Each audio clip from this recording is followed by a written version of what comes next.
భక్తులు అనంతరం సమీపంలోని శ్రీ అభయాంజనేయ స్వామి సన్నిధికి చేరుకుంటారు. వాయుపుత్రుడైన హనుమంతుణ్ణి సభక్తికంగా సేవించుకుంటారు. ఆ విశేషాలేంటో చూడండి.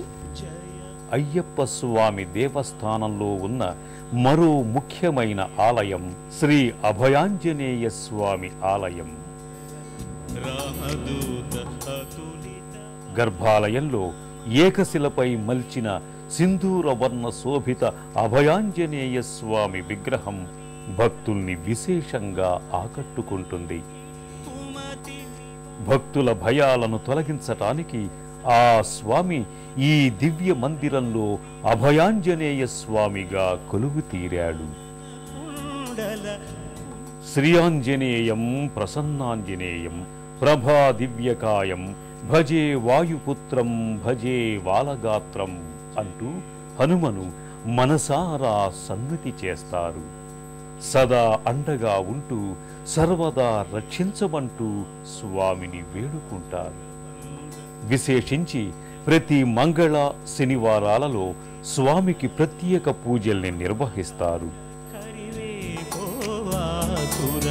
ప్రభు చరిత్ర సునివే కోరసియా రామలఖన సీతామన బసియా సూక్ష్మ రూప ధరి సియకి దిఖావా వికట రూప ధరి లంక జలావా భీమ రూప ధరి అసుర సంహార. వివేకానంద నగర్ కాలనీలోని అయ్యప్ప క్షేత్రంలో శ్రీ సాయిబాబా మందిరం భక్తుల్ని విశేషంగా ఆకట్టుకుంటుంది. సాక్షాత్తు దత్తాత్రేయ స్వరూపుడు శ్రీ సాయినాథుడు ఈ దివ్య మందిరంలో కొలువై భక్తుల మొరలు ఆలకిస్తున్నాడు. కోరిన కోర్కెలను ఈడేరుస్తున్నాడు. మనుషుల్లో మనీషిగా మహనీయునిగా ఆవిష్కారమైన దివ్య పురుషుడు సాయినాథుడు.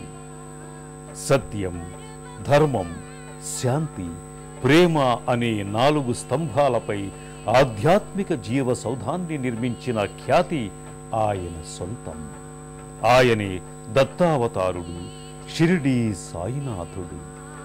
ప్రధాన మందిరంలో అగ్రాసనంపై సాయిబాబా కరుణామయ వీక్షణాలతో కొలువు తీరి ఉంటాడు. పాలరాతి మూర్తిగా బాబా ధవళకాంతుల్ని విరజిమ్ముతుంటాడు.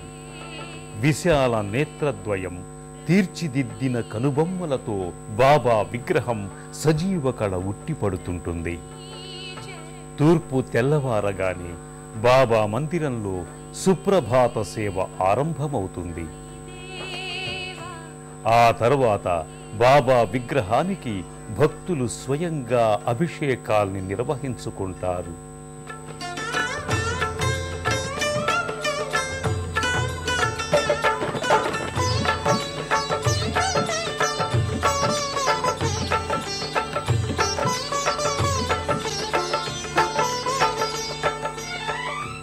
గురువారాలలో బాబాను ప్రత్యేకంగా అలంకరిస్తారు.